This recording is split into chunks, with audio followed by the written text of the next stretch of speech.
Certa vez um pastor chegou para a sua igreja e disse o seguinte: amados, semana que vem nós vamos falar sobre o pecado da mentira. Então, até semana que vem os irmãos leiam o capítulo 29 de Atos dos Apóstolos, amém? Os irmãos, amém, amém, saíram felizes com a palavra, com o pastor. Chegou semana que vem, o pastor chegou, iniciou o culto. Hoje nós vamos falar sobre o pecado da mentira. Quantos leram aqui Atos capítulo 29? Aí os irmãos levantaram a mão. Aí ele olhou, muito bem. Não existe o capítulo 29 no livro do Atos, então nós vamos falar sobre o pecado da mentira, né? E começou então a desenvolver o assunto sobre os pecados. E hoje nós vamos falar justamente sobre esse tema, que é um tema que não atrai muito as multidões, mas atrai os contritos de coração, os que têm realmente desejo de aprender mais da palavra de Deus, com certeza que têm vontade de adorar o Senhor. Eles sem dúvida vão querer saber um pouco disso. Nós vamos pegar um pouco a linguagem da medicina. Nós vamos falar que hoje nós vamos começar uma sessão de estudos sobre o pecado. E através disso nós vamos fazer uma anatomia da nossa alma. O que o anatomista faz? Depois que a pessoa morre, ele vai lá e ele encontra cortando o corpo da pessoa, abrindo as partes, olhando por dentro, para ver o que ela tinha, né? Você pode deixar a luz acesa mesmo, não tem problema não. Até essa aqui também, acho que é melhor para clarear. Não dá para ver nada? Tá, então pode apagar então. Então nós vamos fazer isso, nós vamos fazer uma anatomia da nossa alma, nós vamos analisar por dentro dela. Não só olhar os aspectos externos, como muitas vezes é fácil da gente mascarar. É fácil da gente olhar e falar assim, aquela pessoa é uma pessoa boa, aquela é uma pessoa agradável, aquela é uma pessoa santa. Mas as vistas externas podem ser isso, mas quando nós olharmos talvez por dentro da nossa própria alma, nós mesmos não vamos ter esse mesmo julgamento de nos achar santos, né? Então confunde-se muito quem pense que existe algum santo simplesmente por olhar o exterior. Talvez a moldura de gesso possa parecer isso, mas por dentro não passa de sujeira, ok? Então, vamos fazer uma anatomia da nossa alma, né? É em nosso coração que está o mal e é de lá que ele precisa ser arrancado. Então, nós vamos fazer essa cirurgia aí através da palavra de Deus, como o bisturi que vai cortar e também aquele que vai remendar depois de curado. Amém? Irmãos, nós precisamos, antes de tudo, de qualquer coisa, nós precisamos aprender, entender, embora a gente não vá desenvolver muitas coisas do que estão aqui, nós vamos fazer uma introdução hoje do que é o pecado. O pecado é aquele assunto que nós falamos todos os cultos, né? O embate do cristão, a grande briga da sua vida é contra o pecado. Se existe alguma coisa que é o vilão das nossas almas, o grande ser que nós precisamos militar todos os dias, é justamente o pecado que não está fora, mas está dentro de nós. E nós precisamos entender o que é esse pecado. Nada melhor, nada mais justo e nada mais sensato de alguém que vai brigar contra alguém que conheça o seu oponente muito bem. Entenda os seus pontos fracos, entenda como funciona, entenda quem ele é e tudo mais. Então nós, nessa procura por vencer, nós precisamos conhecer o nosso oponente. Amém? E é dessa forma, perguntando o que é o pecado? O que é o pecado? Qual é a origem do pecado? Muitos dizem assim, muitos eruditos vão dizer que o pecado, ele é nada mais do que uma criação humana. Nós criamos o que é certo e o que é errado. Há outros eruditos da mesma forma que vão dizer assim que o pecado, ele é uma transgressão contra a essência de quem Deus é. E essa parece ser uma definição mais verdadeira. O pecado, ele é quando você vai contra o que Deus de fato ele é. É justamente quando você não se conforma à natureza de quem Deus é, a quem Deus representa e a sua vontade para nós. O pecado é essa transgressão, é quando a gente discorda, a gente anda contra, a gente vai tudo contra Deus. Essa é a grande questão do pecado. O pecado, em esmiuçar, de colocar de uma forma mais clara, é quando nós nos rebelamos contra a lei de Deus. A lei de Deus, ela revela o caráter de Deus. E revelando o caráter de Deus, quando a gente infringe as leis de Deus, nós estamos infringindo ou indo contra o que Deus é de fato. E o que é bom de fato, porque Deus é bom. A pergunta é a seguinte: da onde veio o pecado se Deus é bom? Da onde surgiu o pecado? Seria Deus o criador do pecado? Seria Deus o autor do pecado? E essa é uma pergunta que vem trazendo minhocas na cabeça de muita gente aí no decorrer dos séculos, né? Porque olhar e ver na Escritura um Deus que é santo e olhar e observar que ao mesmo tempo existe uma corrupção que invade o mundo e principalmente os homens e faz o estrago que faz, é algo um pouco desconexo muitas vezes. Parece que existe um Deus que criou o mal. Mas a resposta mais verdadeira não é essa. A resposta que nós encontramos nas Escrituras é que Deus não pode nem contemplar o mal. Porque Ele se aborrece tanto com o pecado que Ele não suporta olhar para o pecado. Deus odeia o pecado. E a pergunta novamente fica: se Deus é o princípio de todas as coisas, de toda a existência, o que fez existir o pecado? É uma pergunta interessante. Seria, por exemplo, Deus de um lado eterno, bondoso e santo, como representando a luz, e do outro lado também eterno, o pecado e as suas trevas? Seria o pecado uma força maligna, como por exemplo o diabo, e então do outro lado Deus? Seria um dualismo entre duas forças de grande proporção que se chocam o tempo todo? Não. O pecado não tem a ver com o diabo. O pecado foi o melhor. O diabo possuiu o pecado, né? E não que ele seja o autor no sentido de criador ou dono, a majestade do pecado, de maneira nenhuma. O pecado também não é uma pessoa. Pessoas pecam, mas não é uma pessoa. O que é o pecado? O pecado, meus amados, o pecado, a origem dele, ele é justamente a desfiguração do bem. Ele é a desfiguração do certo. Ele é o errado. Ou seja, para que você possa falar assim, isso aqui que está acontecendo comigo é injustiça, você precisa primeiro conhecer o quê? A justiça. Então, o mal, ele se encontra, nós entendemos o que é mal a partir do momento que nós conhecemos primeiro o que é o bem. Então, a partir do momento que eu entendo o que é o bem, eu posso classificar o que é o mal. Então, só com essa informação nós podemos saber que o mal veio depois do bem. Deus sempre existiu, Ele é eterno. Então Deus veio e depois veio a desfiguração de Deus, que é então o pecado ou o mal. E como isso surgiu? A Bíblia fala assim para nós, no Jardim do Éden aconteceu uma situação. Deus criou o homem e a mulher, colocou no Jardim do Éden, e o que aconteceu ali? Houve uma questão importante: vocês não comam da árvore do conhecimento do bem e do mal, porque quando vocês comerem, vocês vão estar transgredindo o que eu estou lhes dizendo. Vocês não vão estar confiando na minha palavra.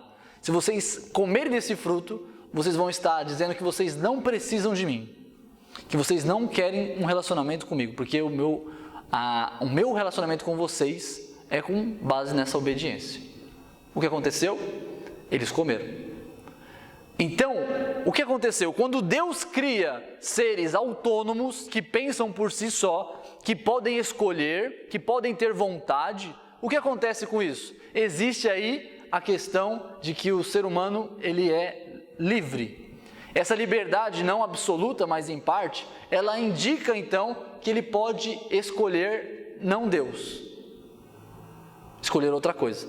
E esse ato de escolher outra coisa é justamente o pecado. Então o pecado veio justamente quando Deus criou seres que podiam pensar com liberdade, podiam pensar com sua própria mente, com a sua própria vontade. Por exemplo, pode um pai dominar a mente do seu filho? Ditar o que ele vai pensar sempre a vida inteira? Se ele fizesse assim, o filho teria verdadeiramente liberdade? O filho seria um robô. O filho seria como um instrumento que nós manuseamos e fazemos o que quisermos, o que queremos. Agora, quando você dá liberdade, você dá uma situação onde a pessoa pode te querer ou te rejeitar. E essa liberdade implica, então, que você pode não querer, não desejar. Você pode desejar como não desejar. E existe um preço. E Deus ele fez isso por amor a nós, para que pudéssemos chegar diante de Deus com consciência. Consciência qual? De que nós queremos pelo que Ele é, pelo que Ele faz, pela excelentíssima graça dEle, pela benevolência dEle, pela pessoa dEle. Então Ele criou o ser humano com consciência própria. Deus poderia muito bem criar robôs, anjos, robôs, humanos, que ficassem o adorando sem consciência, só fazendo o que Ele programou para ser feito. Mas não, Ele criou pessoas com consciência própria. E quando Ele fez isso, então existia a questão, vocês vão ficar comigo ou com o pecado? E o ser humano escolheu a parte errada, ele escolheu o pecado. Aí surge o pecado, meus amados. Mas o pecado não surgiu antes do Jardim do Éden? Surgiu sim. Surgiu quando lá atrás, quando Satanás rebelou contra Deus, porque ele também era um ser consciente. Um ser o quê? Eterno? Não, um ser criado. Os anjos são criados. Quando estão entendendo aqui a questão do pecado? O pecado ele penetra a criação e não o Criador. Deus ele não pode pecar por uma razão simples e lógica, porque o pecado é tudo aquilo que não é Deus. Tudo aquilo que não é essencialmente Deus.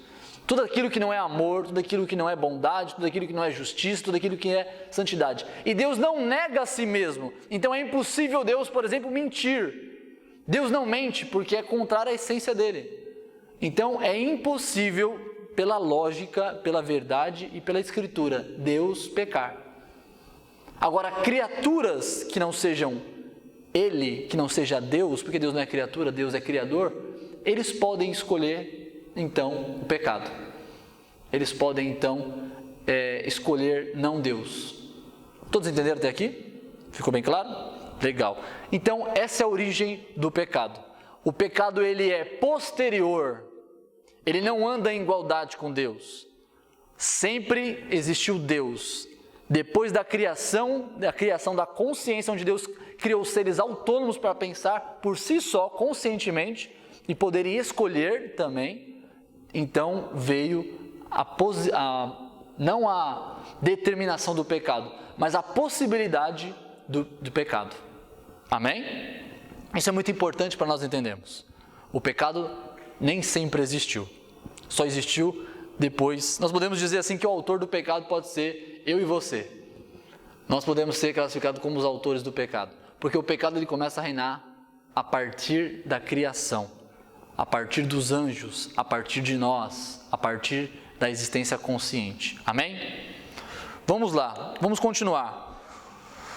O pecado, ele tira a nossa dignidade. Vamos pensar um pouquinho. Lembrando que eu estou fazendo uma introdução aqui, então não estou tentando fechar nenhuma informação aqui. Eu estou tentando jogar todas para vocês, porque no decorrer dos outros dias nós vamos esmiuçar uma a cada uma, inclusive todos os pecados também. Então, o pecado, ele é o quê? Como ele é uma desfiguração da realidade concreta e verdadeira que é Deus, ele tem uma característica, que é realmente deteriorar as coisas. Então, se Deus é vida, Deus é eterno, Deus é renovo, Deus é justiça, Deus é santidade, isso tudo é algo perfeito, pleno e que é infinito.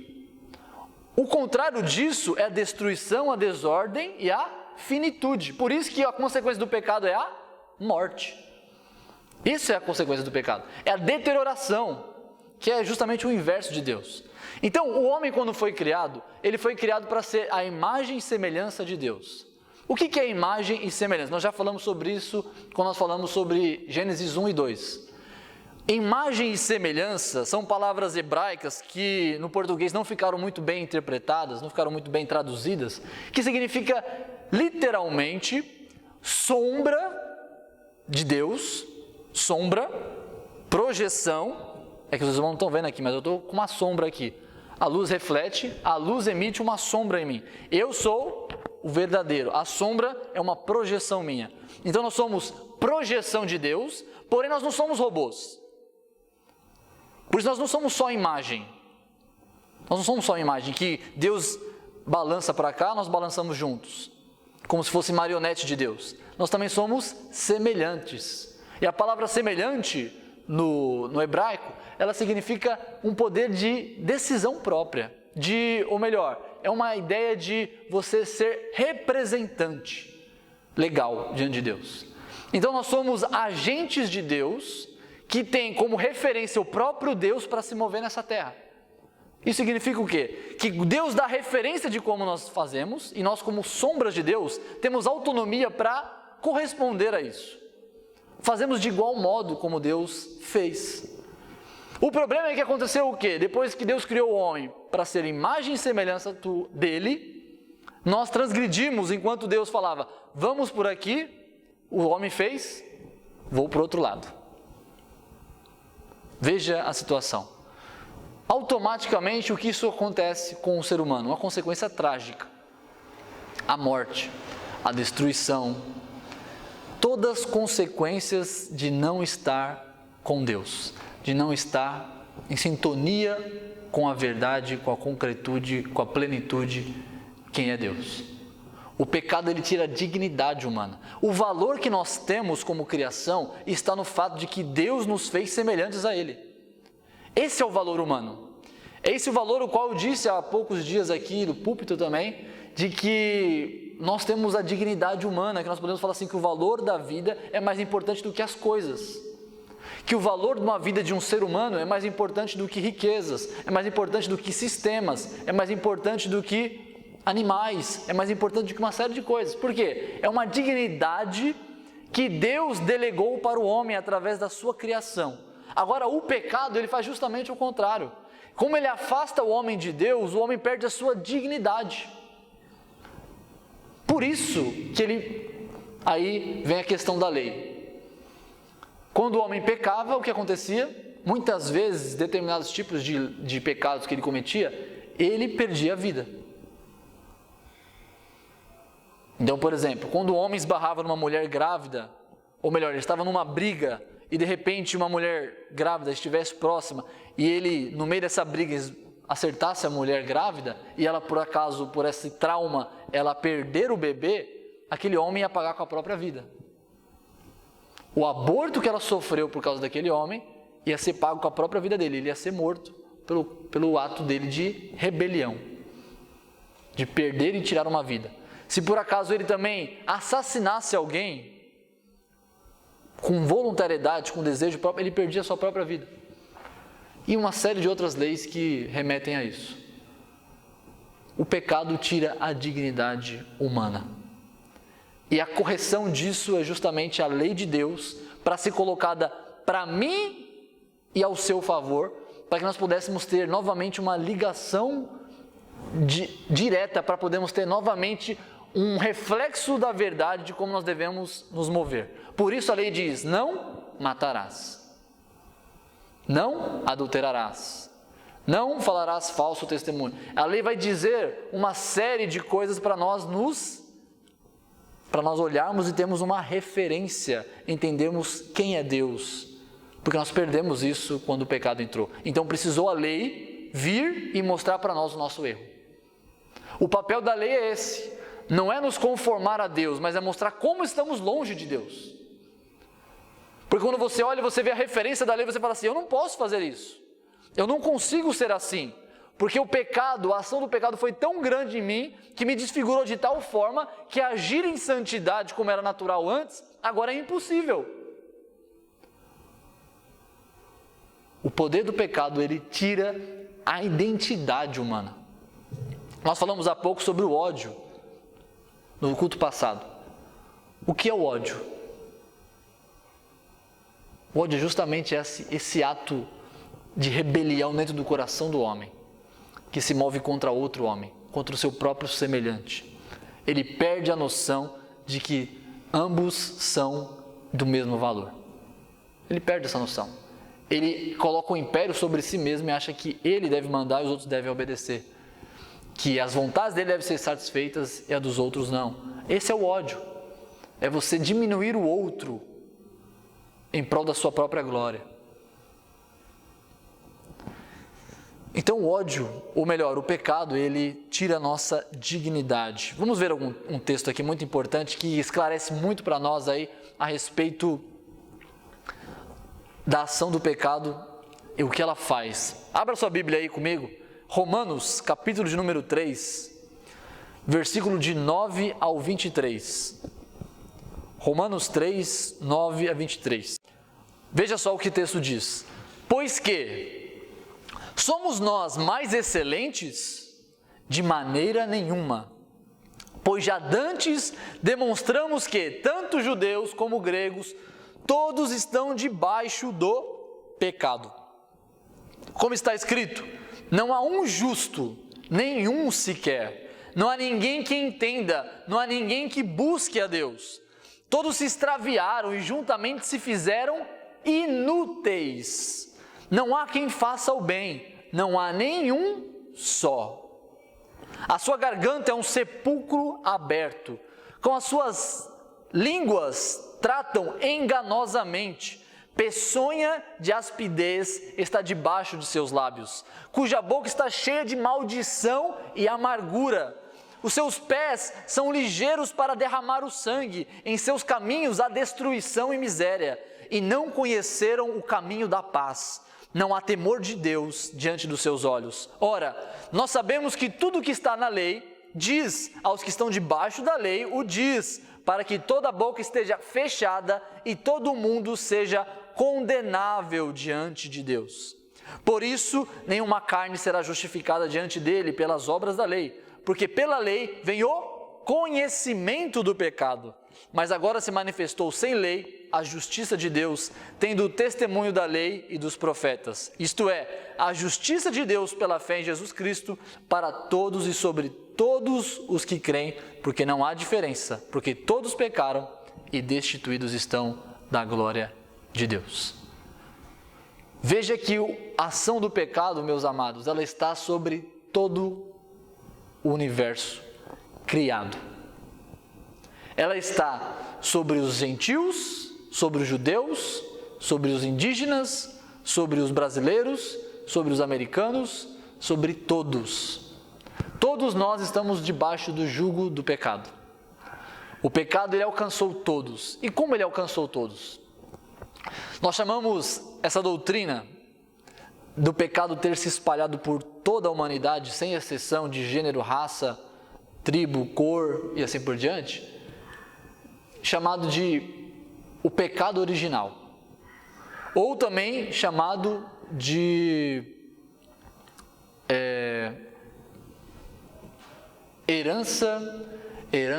agora eu esqueci,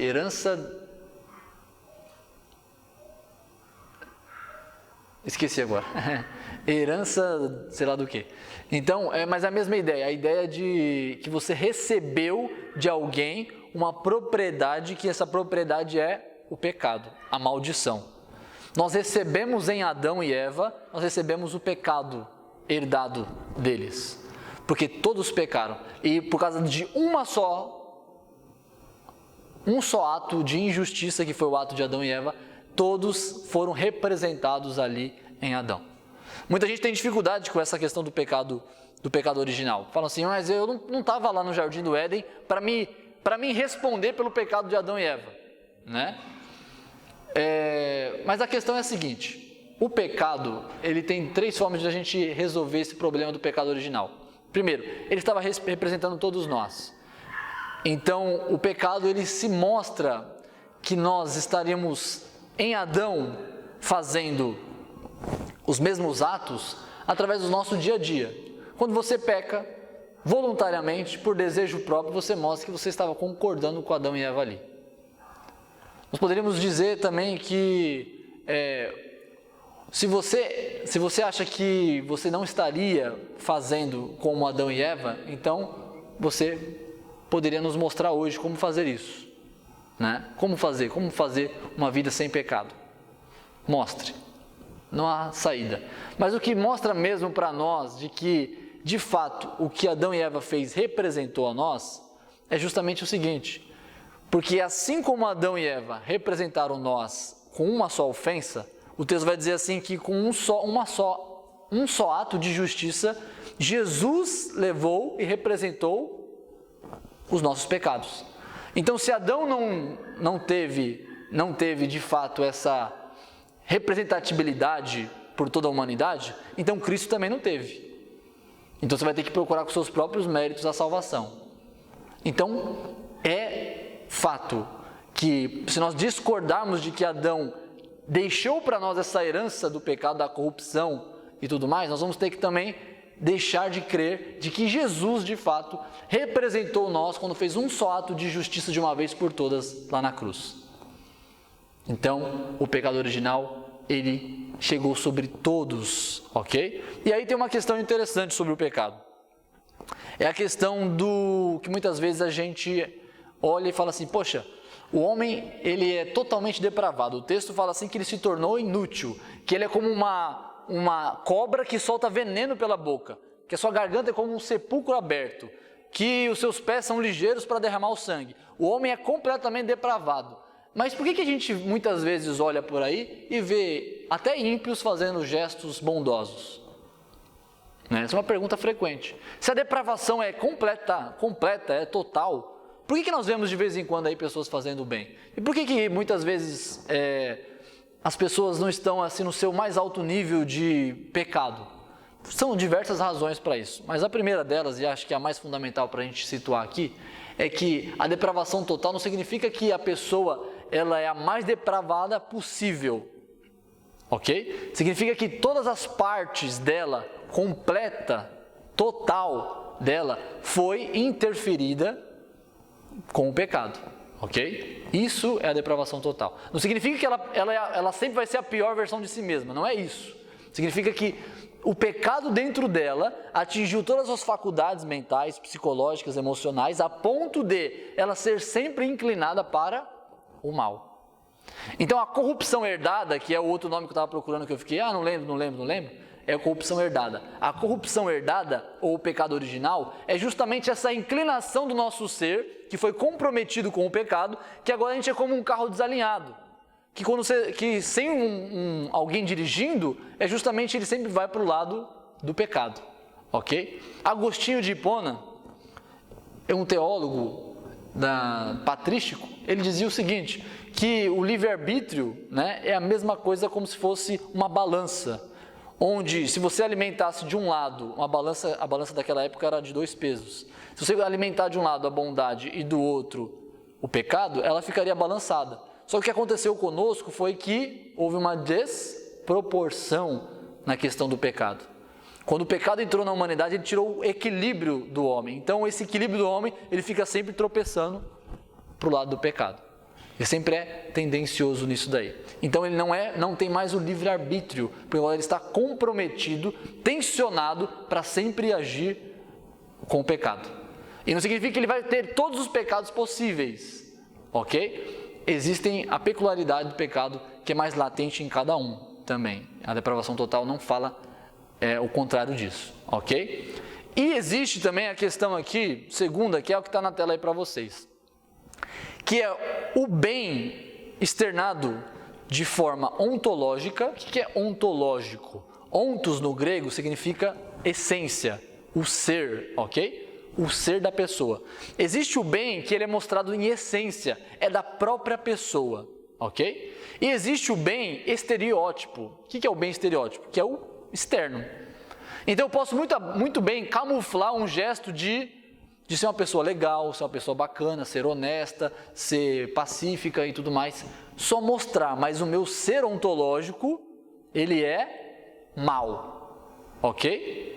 E da mesma forma, alguém que pode ser, por dentro, bom, acabar tendo atitudes estereótipas más, ok? Então, um não significa o outro. Agora a questão é a seguinte: existe algum bem ontológico natural do homem? Não existe. Por quê? Porque o pecado entrou sobre todos. Então, o bem ontológico, ele é necessário que essa nova natureza do homem caído, ela precisa ser refeita. Por isso que Jesus vai falar assim, que nós precisamos nascer de novo. Nascer de novo por quê? Porque todo o nosso ser, já não há mais o quê? Que o texto diz para nós? Não há nenhum justo sequer. Não há ninguém que busque a Deus. Não há quem faça o bem. Não há nenhum só. Ninguém faz o bem. O bem ontológico que ele está dizendo aqui, o bem que agrada a Deus, que é o bem ontológico, o bem da essência, ninguém faz. Ah, mas eu conheço pessoas tão boas de coração. Tu não conhece. Quem conhece é Deus. O ser mais interno, aquele juízo de valor, como nós falamos assim, quando você vai julgar, fora o íntimo, é só Deus que faz. Porque existem dois aspectos na lei de Deus. Você vai ver os 10 mandamentos, por exemplo. O primeiro, adorarás somente o Senhor teu Deus. O segundo, qual que é? Não farás imagem de escultura, certo? Não fazer imagem de escultura, você pode ver se alguém faz e se adora ela, certo? Agora, não cobiçarás. Como é que você vai saber se a pessoa está fazendo ou não está fazendo? Entende? Esse é um ato que mostra o espírito da lei. O que é o espírito da lei? A intenção da lei. A intenção da lei de Deus mostra que o pecado não é só aquilo que eu faço, que eu pratico. Não é só aquilo que eu demonstro com os meus atos, com as minhas práticas. Mas é aquilo também, a minha intenção, o meu propósito, a minha essência, ok? Então a pessoa pode muito bem fazer atos bondosos e por dentro ser a mais podre da áspide que gospe veneno para todo lado. Pode ser o podre que vai ser lançado no inferno e vai queimar eternamente, que na terra aqui era, sei lá, a Madre Teresa de Calcutá. Não estou falando que ela vai para o inferno, não é isso que eu estou falando. Mas externamente, olha-se e fala assim, é uma santa, entende? Então, isso é importante nós entendermos a respeito do pecado. O pecado não é aquilo que eu demonstro. Quando nós falamos de bem na Bíblia, ele está falando do bem interno. E tem o bem estereótipo, que é o que eu acabei de dizer, que é aquele tudo mais. Então, quando nós vamos julgar pelos nossos olhos, nós vamos ter essa classificação aí que nós vamos entender. Deus é que conhece os nossos corações. Ele que sonda e conhece todas as coisas.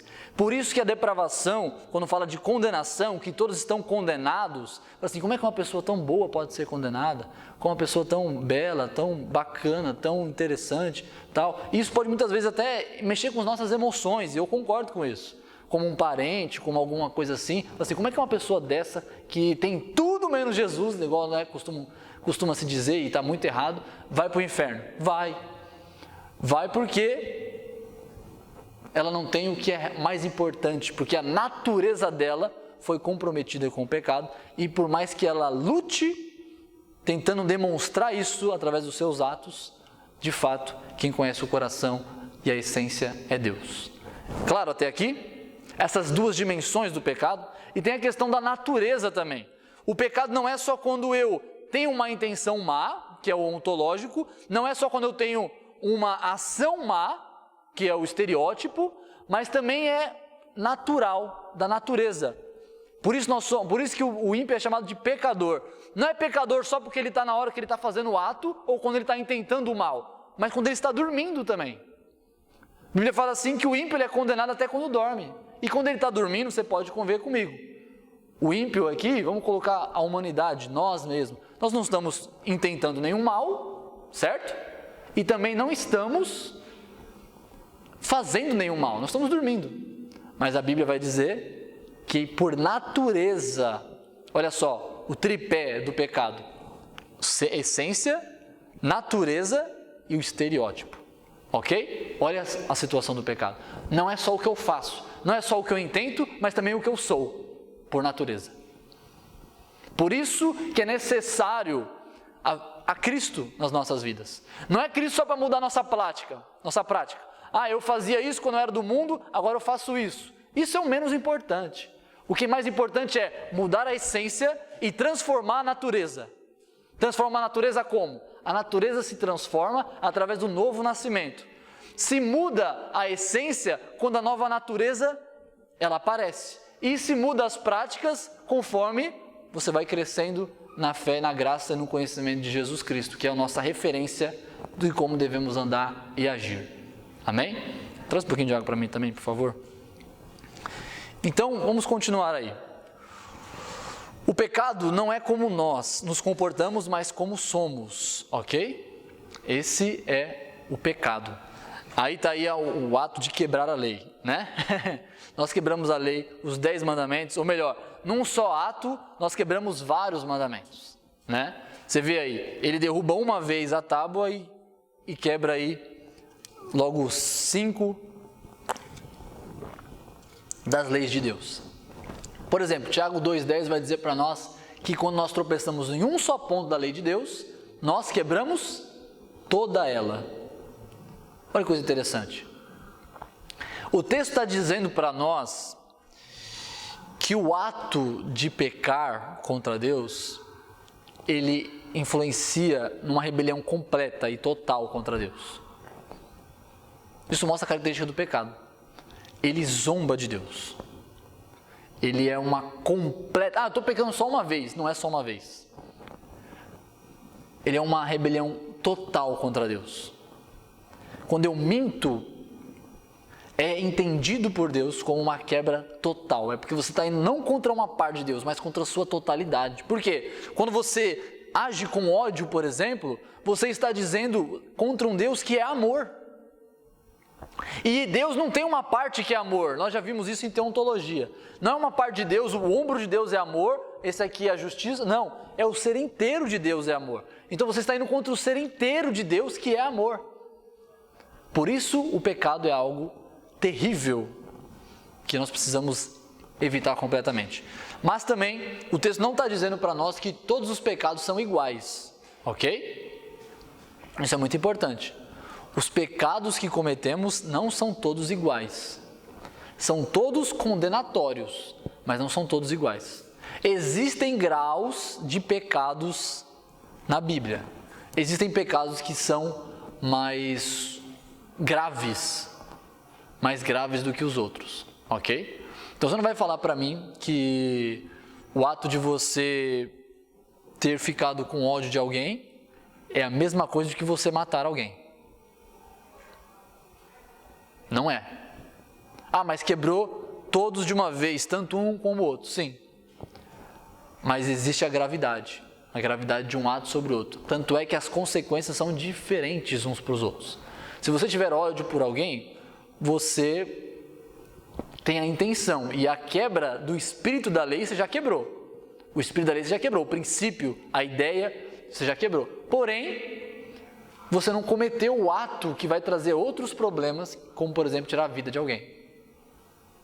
Entende? Então quando Jesus disse assim, só de você olhar para uma mulher você já adulterou, não significa que eu tanto olhar como praticar o adultério, ambos são iguais. Não, eles são diferentes, são mais graves. Você já quebrou o espírito da lei quando você intentou fazer aquilo, por isso você já pecou. Mas quando você comete o ato, então você se deixou levar por aquilo. Você não só quebrou o espírito da lei, mas você quebrou mais fundo ainda. Você foi mais profundo no ato de pecar. Então isso é muito importante para nós, que vai refletir para nós quando nós vamos falar de ética, ok? O sobrepeso de pecado sobre outros pecados. Isso é muito importante para nós vermos também. Tá? Vamos falar sobre mais um assunto aqui, antes de nós encerrarmos, lembrando que é uma introdução, então eu estou jogando para todos os lados aqui. Vamos falar sobre a origem do pecado, que nós já falamos na verdade, vamos falar sobre tentação. O que é tentação? Existe um aspecto muito interessante na tentação. A tentação em si, ela não é o pecado. A tentação, quando ela chega até você, ela ainda não se classificou como um pecado. Ela é só um ato que está tentando trazer você a cometer um pecado, está tentando te influenciar, te excitar a fazer um pecado. Então a tentação ela tem esse papel de te ludibriar, te chamar, te convidar, te atrair para fazer o pecado. mas ainda não é o pecado. Tanto é que Jesus foi alguém que nunca pecou na vida e foi tentado por Satanás por 3 vezes e não pecou. Por quê? Porque o que precede o pecado é a tentação. Tiago mesmo vai dizer de que antes de nós concluirmos o nosso ato de pecado contra Deus, de rebelião contra Deus, ele fala assim que nós primeiro somos tentados, depois nós somos engodados pela nossa própria concupiscência, nós nos convencemos daquilo e então nós damos a luz ao pecado, quando nós praticamos, quando nós nos deixamos levar pela tentação, nós deixamos ela nos mover, não ela nos move, mas nós nos movemos em direção a ela. E uma coisa interessante que serve para a gente aprender a lidar com as tentações. Sempre antes de um pecado virá a tentação. Guarde isso. Seja pela sua mente, seja pelo seu coração, seja por uma pessoa, seja até pelo diabo. Ela vem antes do pecado. Então nós temos que estar ligeiros, não no pecado, mas na tentação. Se eu descobrir a tentação, se eu perceber a tentação que vem antes, eu elimino o pecado. Porque ela vem antes, nunca depois. Veja o aspecto de como Satanás utiliza-se para poder enganar as pessoas por meio da tentação. Vamos voltar ao jardim do Éden. Deus criou o homem à sua imagem e semelhança. Ele ensinou isso para Adão, certo? Tanto é que Adão vai falar para os seus descendentes que vai chegar até Moisés para poder relatar toda essa história aí. Uma coisa interessante. Deus criou o homem para ser igual a Deus. Não é? Não é esse o propósito de Deus? Que nós sejamos imagem e semelhança dele? Nos movamos como ele se move? Sejamos a sombra de Deus e os representantes de Deus, ou seja, aqueles que olham e imitam? Então Deus nos chamou para sermos como Deus. Imitarmos ele. Qual foi a proposta de Satanás? Coma da árvore do conhecimento do bem e do mal, porque vocês serão como Deus. Amados, a tentação, ela não se apresenta diante de nós de uma forma a falar assim, faça isso, e sabe o que vai acontecer? Você vai quebrar todos os mandamentos de Deus. Quando você fizer isso, você vai ser condenado assim para o inferno de uma vez. A tentação não vem dessa forma. Muitas vezes o convencimento do pecado vem dessa forma, mas a tentação não. A tentação fala, faça isso porque na verdade isso tem um benefício, tem um motivo. Isso vai te fazer bem. Até Deus faria no seu lugar. Não, um pregador esses dias não falou isso? Falou que Deus chegou, uma heresia pura, chegou e falou o seguinte: sabe por que Deus não... Sabe o que Jesus falou para Deus quando Adão pecou? Se fosse até eu comeria do fruto do conhecimento do bem e do mal. A tentação aí, vindo dos púlpitos das igrejas, a tentação, com heresias. Mas voltando ao foco, nós temos que entender que a tentação, ela vem muitas vezes em forma até de nós nos colocarmos numa posição, não do pecado, mas na posição de santos. Faça isso e você vai ser alguém mais notado para a glória de Deus. Faça isso e você vai ajudar outras pessoas. Faça isso e vai ser melhor para você como pessoa, para você não ficar doente, para você não sentir assim, para você tal, e não sei o que. É justificável. Tenta trazer muitas vezes coisas com premissas de que te convençam de que aquilo realmente é bom. A ideia da tentação é convencer você a fazer aquilo que muitas vezes é bom mesmo, só que por caminhos errados. Então a tentação, ela te oferece a sugestão de você fazer aquilo que muitas vezes é o bom, é o certo, mas por caminhos não da santidade, da justiça, do amor, mas pelo caminho do pecado. Um exemplo: o sexo é uma coisa boa? É uma coisa abençoada por Deus, dentro do casamento. Qual que é a tentação do Satanás? Você vai demonstrar o seu amor por ela. Você vai demonstrar o seu amor por ele. Você vai se entregar como alguém que confia. A confiança não é coisa boa? O amor, a reciprocidade não é coisa boa? São coisas boas. Mas o que acontece? Por vias erradas, antes do casamento. Não espera, não aguarda, não tem paciência e assim por diante. São tentações. O prazer é coisa abençoada por Deus? É. Mas por meio do pecado, ele é maldição. São atalhos que são trazidos aí por meio da tentação, que fazem nós muitas vezes sermos convencidos e deixarmos ser levados por esses caminhos errados. Precisamos ficar atentos. A tentação, ela vem com uma proposta boa. Talvez Eva quisesse pegar o fruto para falar assim: nossa, eu vou conseguir ser a imagem e semelhança de Deus sem precisar, sem demorar muito, só comendo um fruto. Olha que fácil. Não precisa de jejum, oração e tudo mais. Imagina hoje, a gente quer chegar na glorificação, quer ser santo, né? A gente ora por isso, aí chegasse alguém aqui, ó, come essa fruta aqui que você vai ser santo na hora. É o que está acontecendo hoje, né? Tem um monte de gente vendendo aí, ó, lenço ungido, não sei o que lá. E as pessoas estão loucas por isso, porque acham, o intuito delas às vezes é bom. Não, eu vou comprar isso aqui para meu filho ser curado. O motivo é bom, mas o caminho é errado. Por isso a tentação precisa ser compreendida à luz das Escrituras, à luz da verdade de Deus. Quando Satanás foi tentar Jesus, o que ele fez?